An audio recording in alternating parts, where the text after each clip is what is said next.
All right. Shalom. Shalom, Israel. All right. Give you a few seconds there. If you can hear me, if you got good audio, go ahead and put a 1. Go ahead and drop a 1 in that chat box so I know that you all hear me loud and clear. All right. Good deal. Good deal. Hey, Israel, got a very exciting lesson. And I'm telling you, this is going to be an exciting one. It's going to kind of make your head, it's going to make you scratch your head a little bit when I compare some things and show you. But first things first, I want to give all praises and glory to the great I am. And also an announcement that I want to make. Just want to introduce you to my new channel, of course. And I have a lot of videos that's going to be coming out on that channel. So make sure you stop by and check out Israelite TV Network. And again, I have some videos in the making. One of them is The Fear of a Black World. So that's going to be coming out. So just be patient, as I got a lot of projects that I'm working on. So with that being said, I pray that you all are doing good, Israel. Pray that you all are blessed. All right. Well, let's get busy. Let's get busy with the scriptures because, well, we got a lot of things to talk about. Some exciting things to talk about. All right. So go ahead and turn your scriptures, the Torah. Go ahead and turn to 2nd Ezra, chapter 15. Now I'm reading from the Sefer. So if you have your Sefer, it's going to be for Ezra. But if you got your Apocrypha, it's 2nd Ezra. So I'll give you all a second there to get there. Now, you know, Israel, every now and then, you know, Hollywood loves to throw out movies. And what they like to do is they love to, you know, depict us as Israel. And they know what they're doing. But they mix it up with all kinds of crazy stuff and fallacy, of course, we know that. But there are some hidden gems within a lot of these movies that they're throwing out because what they're doing is that they're mocking at the same time, they're showing you who you are, while at the same time mocking you in your face, in plain sight. All right, so we're gonna compare a few things, but I want to start from the beginning. Now we're going to be reading from pretty much from 2nd Ezra, chapter 15. There's a lot of things that's going on here, so I want to bring some really things out here. So let's begin. Let's go ahead and start with the first verse. And again, make sure you write these scriptures down and just to stay with me. It says, "Behold, speak in the ears of my people the words of prophecy, which I will put in your mouth, says Yahweh, and cause them to be written in paper. For they are faithful and true." Of course, we know that's talking about his people. "Fear not the imaginations against you. Let not the incredulity, I can always pronounce that word, incredulity of them trouble you," which pretty much means lack of faith, because a lot of our people always coming at us, you know, telling us, you got Pastor Porkchop telling you that the laws are done away with and everything. So don't let their unbelief, Israel, deter you at all. Don't let their unbelief take you off the path. You know, these laws were designed for us. They were created for his people. It is our birthright. All right. And also in saying that, the calendar is out. So just look at the last video and you'll see that you can download the calendar free. We don't sell the truth here. All right. So it is your birthright, Israel. But if you choose to supplement your birthright for the holidays, then that's on you. All right, let's get back. So it says, "Fear not the imaginations against them, against you." So don't let their unbelief deter you. And that's talking about our people. All right. And it's crazy how they do it. It says, "For all the unfaithful shall die in their unfaithfulness. Behold, says Yahweh, I will bring plagues upon the world, and the sword, famine, death, and destruction." All right, so I want to elaborate on that a little bit because a lot of people are going around saying that, oh, the plagues are falling now. The plagues of the Most High are falling now. No, brothers and sisters, I'm going to show you where it says when the plagues are going to fall, right? What you're seeing right now are birth pains. What you're seeing right now is just the earth crying out because these heathens have poisoned everything they touch. All right, so when we read down a little further, you're going to see where the plagues are going to come in at and everything.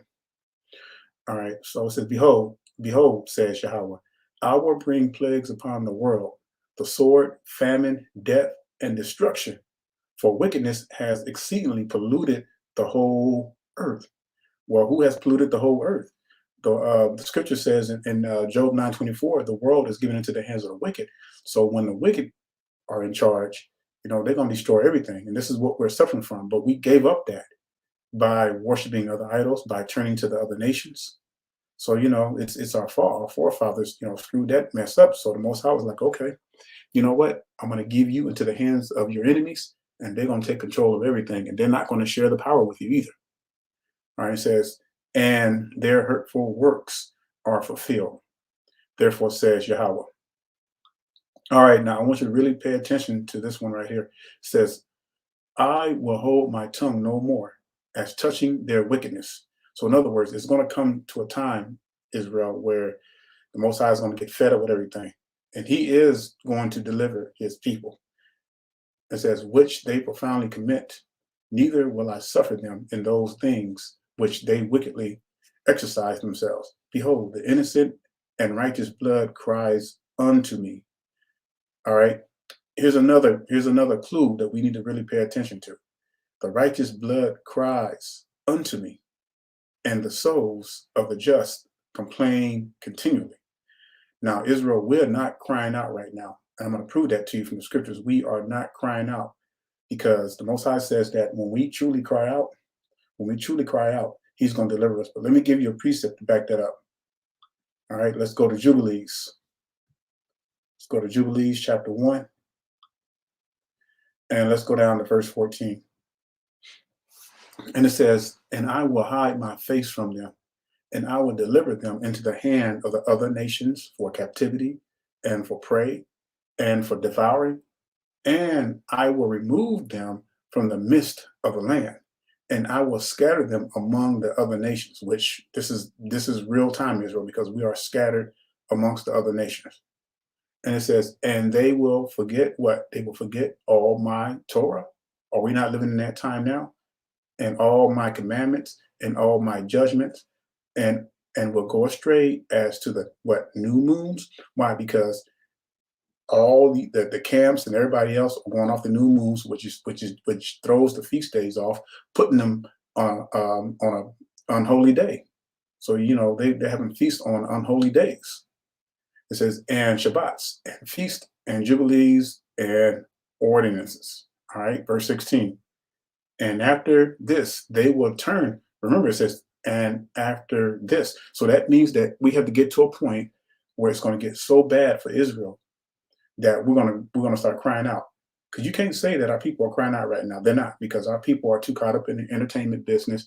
They're too caught up in all kinds of dramas. They're too caught up in social media. They're too caught up in fighting amongst one another. They're so caught up in everything else. They're caught up in the holidays. They're caught up in everything else except for the commandments. All right. So it says, and after this, they will turn to me from amongst what? The other nations. Because we are scattered. With what? With all, not with some of their heart, not with like 3% of their heart, not with 50% of their heart. It says with all their heart.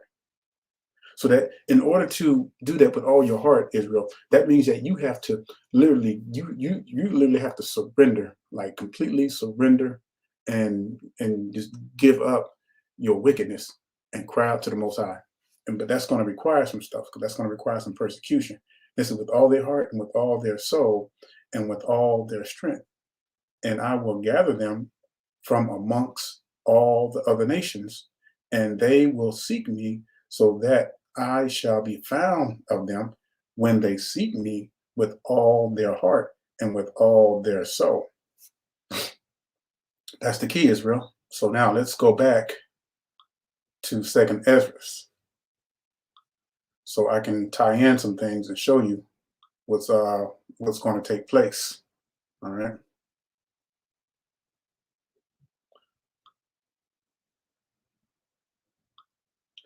All right. Now, so I'm going to let me read verse 9 again. It says, and therefore says Yahweh, I will surely avenge them and receive unto me all the innocent blood from among them. Behold, my people is led as a flock to the slaughter. Because look at us, Israel, like we're like sitting targets. See, we don't we don't have a representation to go before us. All right, we don't have a representation to go before us. Before we don't have a king, we don't have a, and I'm going to show you that too. It says, "Behold, my people is led as a flock to the slaughter. I will not suffer them now to dwell in the land of Mizraim." Now, Mizraim is wherever our people are scattered to. Mizraim or Egypt represents bondage and sin, Israel. All right. Now, watch this. Now, before I read this next verse, I want to ask you all a question. All right, before the Most High poured out the plagues in Egypt, listen up real careful now. Before the Most High poured out the 10 plagues in Egypt, what had to happen first? What was it that set the stage in order for the Most High to pour out the 10 plagues of Egypt? Does anybody know? I'm going to give you a chance to put that in the comment box. So I'm going to give you a second. It's going to take a time to do an interaction right quick. Take your time. Think about it, Israel. Think about it. What did the Most High do before he brought down the 10 plagues on Egypt?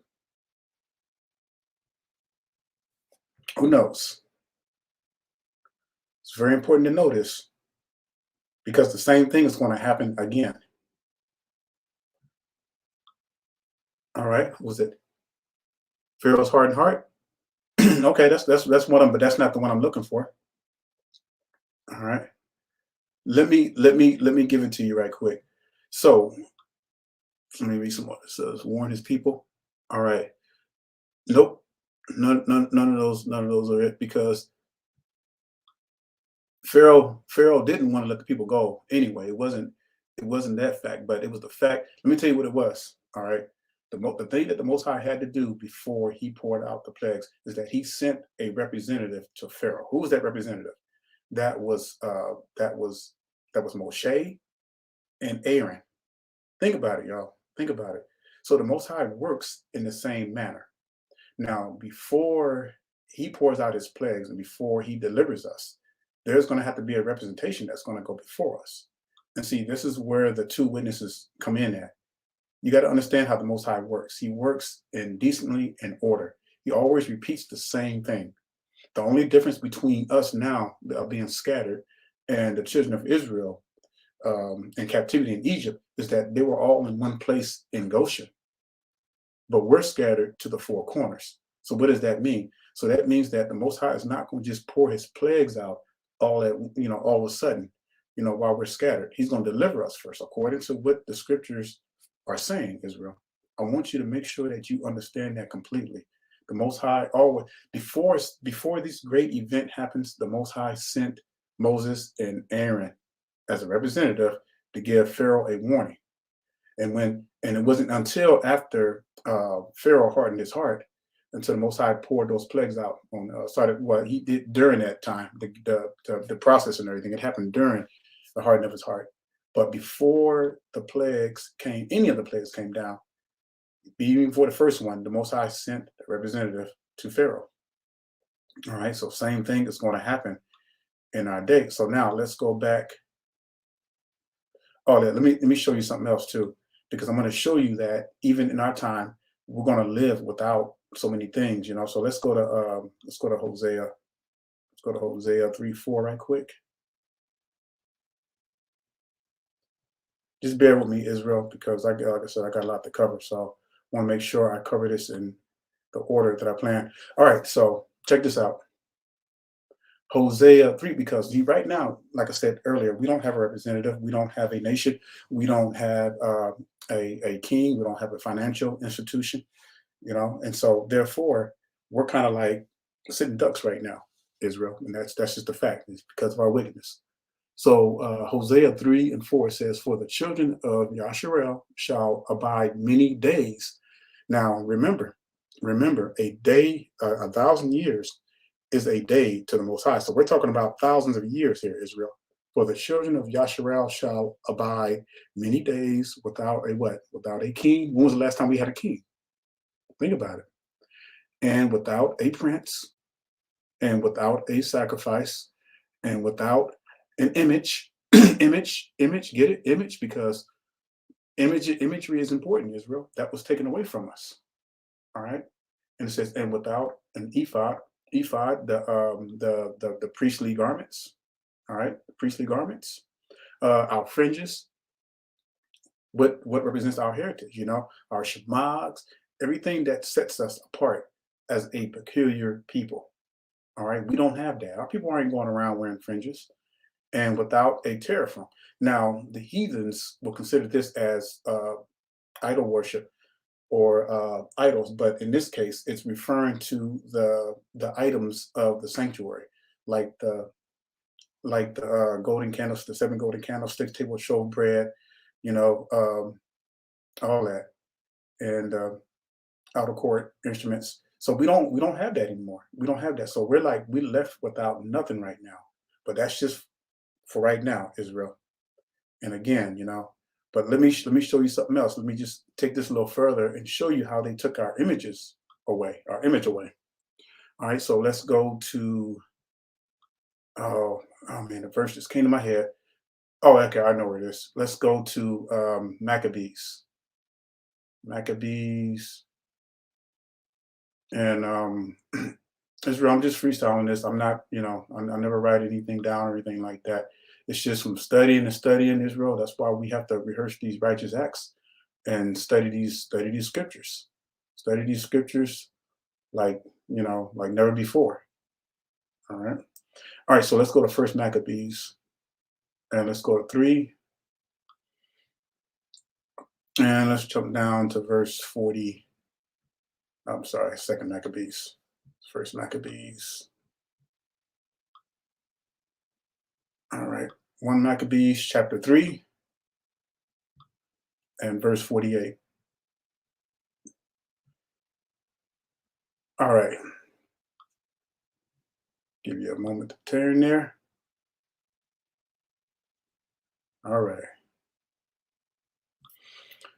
All right. Let's look at this. And it says, and what?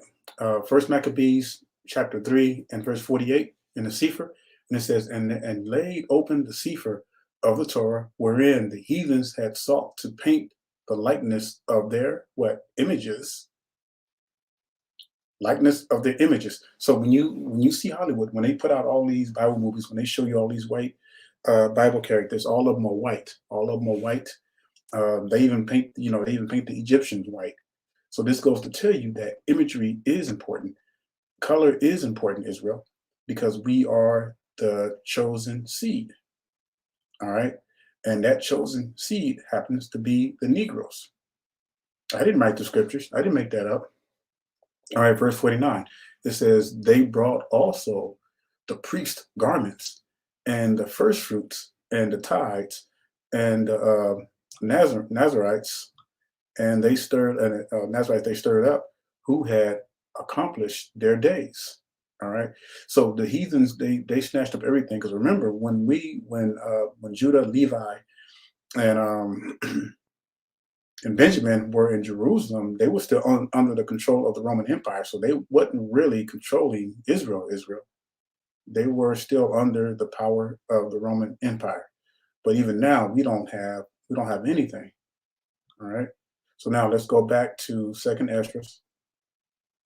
All right. And chapter 15. And let's go ahead and continue with this. All right, so I'm reading verse 10 again. It says, behold, my people is led as a flock to the slaughter. Why? Because I just showed you in Hosea 3:4, we don't have no kind of representation right now. Now, we know that the Most High is with his people, but at the same time, prophecy is going to be fulfilled just like it says in the scripture. So, there's going to be a lot of growing pain. And it says, I will not suffer them now to dwell in the land of Mizraim. All right, so we don't know when this is going to happen. Now I hear a lot of brothers and out there saying, "Oh, this is going to happen, or this is supposed to happen in 2019, or whatever." You got to stop with that predicting stuff, because the Most High said that no one knows when this event is going to take place. No one knows the day or the hour. Israel, remember, a day is 1,000. 1,000 years to us is a day to the Most High. All right, so this could be. We don't know how far in the future this is going to be. Because right now, the most thing we should be concentrating on is keeping these laws, commandments, and statutes. All right, verse 11, it says, but I will bring them with a mighty hand and a stretched out arm. Now, that's familiar. That's also in Ezekiel 20, and I'm going to go there. And smite Mizraim with plagues as before, and will destroy all the land. Now, notice when the plague starts coming down, Israel. So again, these disasters that you're seeing, like earthquakes in diverse places and stuff like that, the Most High said that that was going to happen in Matthew 24. It was going to be earthquake in diverse earthquakes in diverse places. There was going to be pestilence, wars, and rumors of wars. So we're going through what Mashiach said in Matthew 24 that was going to happen. But these are not the plagues that the Most High is going to bring down when he delivers his people. All right, the plagues that he's going to bring down when he delivers his people, the whole world's going to know. You're going to know where it's coming from. Now, when going back to Egypt, when they came right before they came out of Egypt, when the Most High brought the 10 plagues down, guess what? Pharaoh knew where these plagues were coming from. All right, so you look at these world leaders now and the earthquakes that are happening, they can't say where it's coming from because it's just happening like the scripture says. But when at this moment, when we read in verse 11, the Most High, once the Most High delivers his people and takes us into the wilderness, he's going to let all hell break loose. All right. It says, but I will bring them with a mighty hand and a stretched out arm and smite Mizraim with plagues as before. As before. This is how you know that it's not talking about the previous captivity in Egypt. All right. This is well into the future, Israel. We don't know when this is going to be, but this is talking about way in the future, as before, and will destroy all the land thereof. Because in order for this to happen, again, our people will have to be crying out like that, like we read in a few verses earlier. All right. So now let's confirm this. Let's go to Ezekiel, the book of Ezekiel.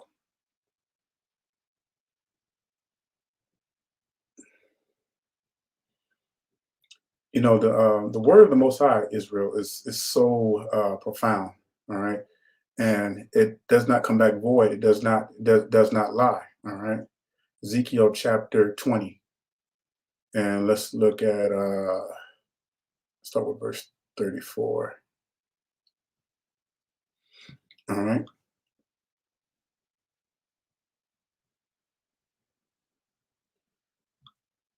It says, and I will bring you out from the people and will gather you out of the countries wherein ye are scattered. What did we just read that at? All right. It says, with a mighty hand and with a stretched out arm and with what? Fury poured out. So that means that it's going to be noisy. It's going to be a scene, Israel. There ain't going to be no generalized local area. It's going to be, everybody's going to know what's going on. And I will bring you into the what? Into the wilderness of the people. And there will I plead with you face to face. He's not talking about petting our people on the back and stroking you and saying, oh, it's going to be okay. No, the Most High is going to kill those wicked brothers who are going to do wicked, who are not going to do right. That's what that means. It says, like as I pleaded with your fathers in the wilderness. They had to wander for 40 years. And Most High destroyed a lot of people in those 40 years and of the land of Mizraim. So what I plead with you, said Adonai. All right. And then it goes on to say, and I will cause you to pass under the rod, and I will bring you into the bond of the covenant. The covenant is his law. All right. And I will purge out, or I will kill. That's what it means. Purge means kill. You want to call it genocide or whatever. It says, I will purge out from among you the rebels, and them that transgress against me, I will bring them forth out of the country where they sojourn, and they shall not enter into the land of Yasharel. And ye shall know that I am Yahweh. So this is serious, Israel. So, like I said, the stuff that we're seeing right now, this ain't nothing. These disasters we're seeing right now, this ain't nothing. Now, I'm not saying that it's not from the Most High, because this is a result of wickedness. It's a result of, these heathens destroying everything around us, and it's just fighting back. But I'm talking about when the real plagues of the Most High comes down, you're going to know that it's directly coming. Everybody's going to know that it's coming from the Most High. All right, so let's go back to Second EZRA.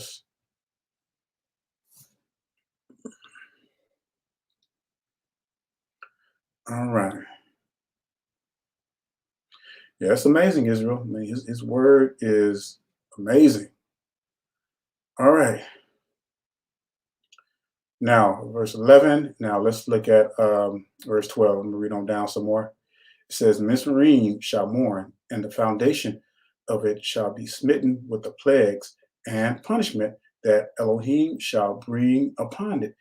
So, look, it's not until after we're delivered, Israel, where the Most High is going to let all hell break loose. And this is where I think the book of Eli came in, because I truly guarantee you that these heathens, they took the book of Second Ezra, they read it, yeah, but they added their own folly to it, though. But they actually pulled some stuff out of their hats, you know.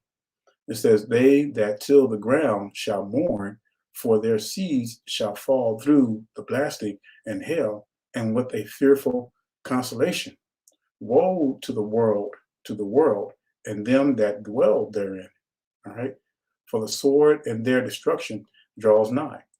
And one people shall stand up and fight against one another, and swords in their hands. You know, people are going to be going crazy. All right. For there shall be seditions among men, and invading one another. They shall not regard their kings nor princes, and the course of their actions shall stand in their power. All right. Now I'm going to skip down because I want to show y'all something right quick. Let me read this. Let me read this right quick. It says, Behold, verse 20, Behold, says Elohim, I will call together all the kings of the earth to reverence me, which are from the rising of the sun, from the south, and from the east, and Lebanon, to turn themselves one against another, and repay the things that they have done unto them, like as they do this day unto what my chosen. So will I do also, and recompense in their bosom. Thus says Yahweh Elohim. So it says, like as they do yet unto my chosen. Deuteronomy 7:6. We are the chosen. And see, they know this, Israel. They know this. All right. Woe to them that sin and guard not my commandments, says Yahweh. Because remember, the purge, the Most High is going to destroy any wickedness within Israel. All right. Says, I will not spare them. Go your way, ye children, from the power, defile not my sanctuary, for Yahweh knows all them that sin against him, and therefore delivers he them unto death and destruction. All right. All right, let me go down for a minute because I want to show you something else right quick. All right. This is where we start to get where they start to like get the scene in the book of Eli. I'm going to show you. It says, and there shall be great fearness and trembling upon the earth, that they see the wrath shall be afraid, and trembling shall come upon them. And then shall there come great storms from the south and from the north and another part of the west. And strong winds shall arise from the east and shall open it, and the cloud which he raised up in wrath, and the star stirred up to cause fear toward the east and the west wind, and shall be destroyed.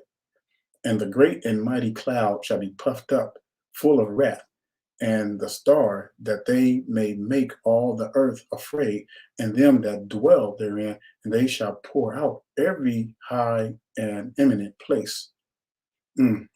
Place of horrible star. All right. And let me go back up to verse 34. So with 35. And from the land of Asher, from the enemy, besiege them and consume some of them. And in their host shall be fear and dread and strife among their kings. So, you know, we know that the Most High is turning the nations against one another as we speak. It says, behold, clouds from the east and from the north and to the south.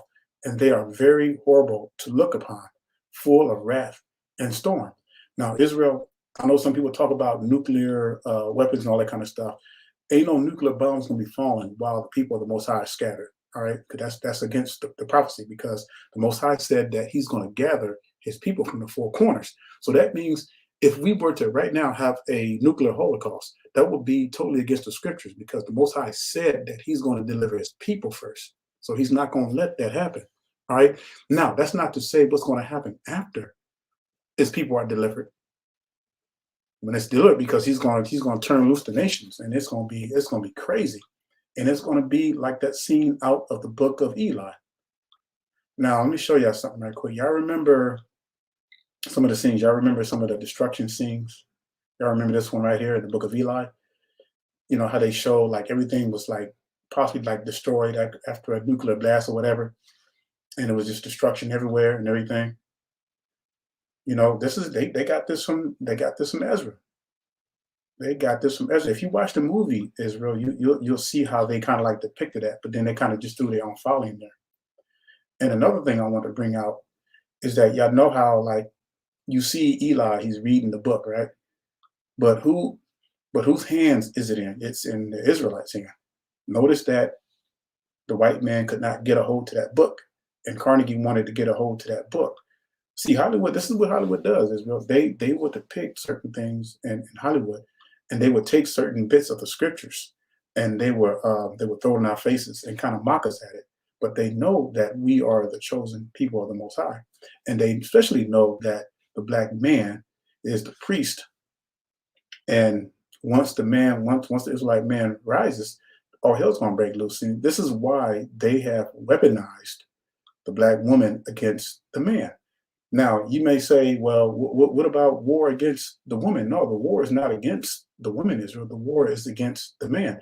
The war is not against Asian people, Asian men. The war is not against Caucasian men. It's only against the men of Israel. Why? Because the elites, the powers that be, I should say, know that the power that we have once we rise up as a people and start keeping these commandments. All right. And so you got to understand the tactics of our enemies and what they're doing. All right. And me and my brother, we get on this all the time, especially during this 7-year war that we're commencing. And it's not because we're trying to throw shade on our sisters, on our people, but we want people to see the reality of what's going on and the wickedness that's causing our people to be separated. And this is why we need our women on our side, not against us. All right.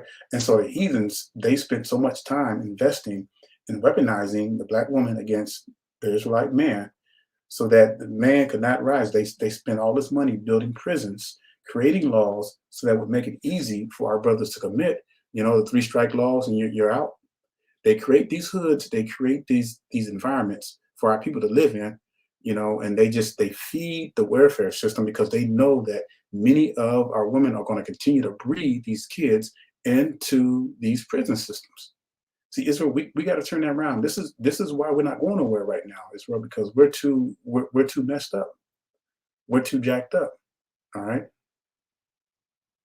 Y'all remember the part where Carnegie was talking and he was like, "Oh yeah, this book is meant to be shared. Don't you want that?" And this book was never meant to be shared, Israel. It was never meant to be shared. It was never meant to be in the hands of the heathens. Why? Because once it got into the hands of the heathens, it began to change some ways or some interpretations, not so much as to make the Bible null and void, but you had some things in there that would really point to us as Israel. And what they did is they watered it down so that it would make the rest of the world think that this book is for everybody else, when it's not. It's only for Israel. It was only designed for Israel. But let me tell you what happens when people go or when they add to this word. So let's go to Deuteronomy. I'll read a couple of verses here. Deuteronomy, I believe it's 4. All right. I'll give you a second to turn there. And let me take this off. This book was never meant to be shared with other nations, Israel. But when we sinned and we went against the Most High's commandments, this is what we did. And the Most High says, okay, he's gonna let us go our way, but it's gonna be very painful. And it always takes a long time to recover. All right, what does it say? It says, ye shall not add unto the word which I command you, neither shall ye diminish aught from it, that ye may guard the commandments of Yahweh, which I command you. So we are not to add or take away from this word, no one. And it was never meant to be in the hands of the white boy. All right, so let's go to Revelation chapter 22.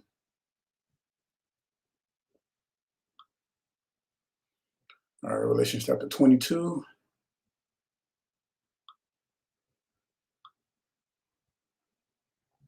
And let's look at verse 18. All right, so it says, For I testify unto every man that hears the words of the prophecy of this Sefer. If any man shall add unto these things, Yahweh shall add unto him the plagues that are written in this Sefer. And if any man shall take away from the words of the Sefer of this prophecy, Yahweh shall take away his part out of the Sefer of life, and out of the holy city, and from the things which are written in this Sefer. Now, this was referring to our people, but like I said, the heathens got to it, and the heathens were never ever supposed to get a hold to our book, because they started like adding different translations and all that kind of stuff. They added the word Jesus, which is derived from Zeus, and you got people, you got our people in these Christian churches calling upon Zeus all the time. Don't even realize what they calling upon. Israel. It's just stuff like that that keeps our people ignorant. My people are destroyed for a lack of knowledge. All right. So there was a reason why the Most High had order in place. But again, our forefathers had to go out. They had to be disobedient. They had to go and do wicked. All right, let's go back to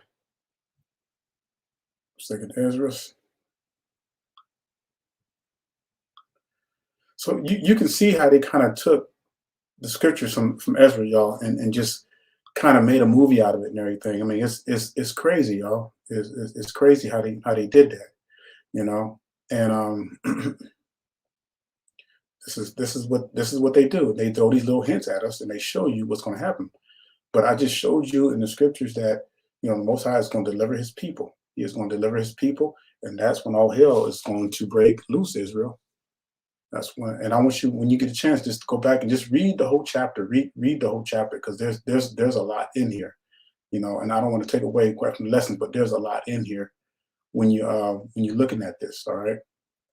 And so, but it's amazing how the Most High is working towards His people. And everything that's happening right now, Israel, is happening because of us. It's happening because the Most High is gearing up and He's preparing our people. Whether we have to go through all this stuff that's here on this flat earth right now, and to prepare us. But again, Israel, the important thing is getting back to these laws, commandments, and statutes, because that's the only way that we're going to rise up as a people. And you're going to have to understand the tactics of our enemies. All right. You're going to have to understand how they work. And if our people realize that, they wouldn't be in the situation that we are in right now. All right. So Israel, I just wanted to just throw that out there and just give you some jewels to really study and to digest and everything, and take into account what we need to do as a people. Because right now we're not crying out. We are not crying out, Israel. And the more that we get engrafted in the worldly affairs, the harder it's going to get for His people. And we know war is going to come. It's inevitable. All right, war is coming, and it's going to happen, Israel. But again, we're not new to invasions. We've been through invasions before. When Babylon came and enslaved us, Medo Persia, Greece, Rome. So this is nothing new, Israel. We're just going to have to adjust and make the best and keep these laws, commandments, and statutes with all our heart, mind, and soul. All right. So, yep. And the famine is coming, Israel. Winter is coming. Get ready, because The falling away it's been happening like crazy. So yeah, this truth is not for the faint-hearted, and it's not for the weak-minded. That may sound mean, Israel, but this ain't for the weak. That it's not for the weak. Go read the parable of the sower. When you read the parable of the sower and everything, you understand who are the ones that's going to be strong, and it's going to be those who build their house on solid foundation. All right. It's the same way in nature. You look at nature; it's always the strongest. It's always the strongest that's gonna survive. Israel. So you gotta come out that mindset of this fear, and we gotta get busy with the word. All right. And yeah, you're right. Pray for destruction about this place. Even David prayed for the destruction of his enemies. And I'm constantly praying for the destruction of our place, because this is not our home, Israel. Look, if you're looking to get something valuable in this place, if you're looking to make your home in this place, and you want to try to make this place your heaven, it's not going to work, because this heaven is getting ready to be destroyed. But a lot of our people are trying to make this place their heaven because they're following the ways of the heathens. All right, that's what they do. They follow the ways of the heathens, and the scripture says, follow not the way of the heathens. But what are people doing? We're following the ways of the heathens, Israel. All right. So just be aware of what's going on and stay strong, keep the faith.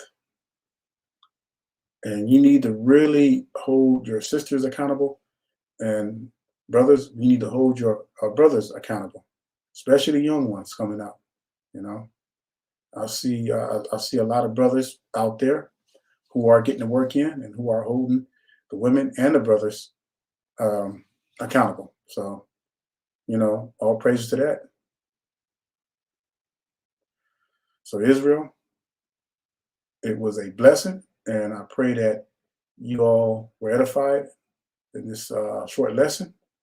So, until we meet again, by the grace of the Most High and Almighty, I say shalom and stay strong.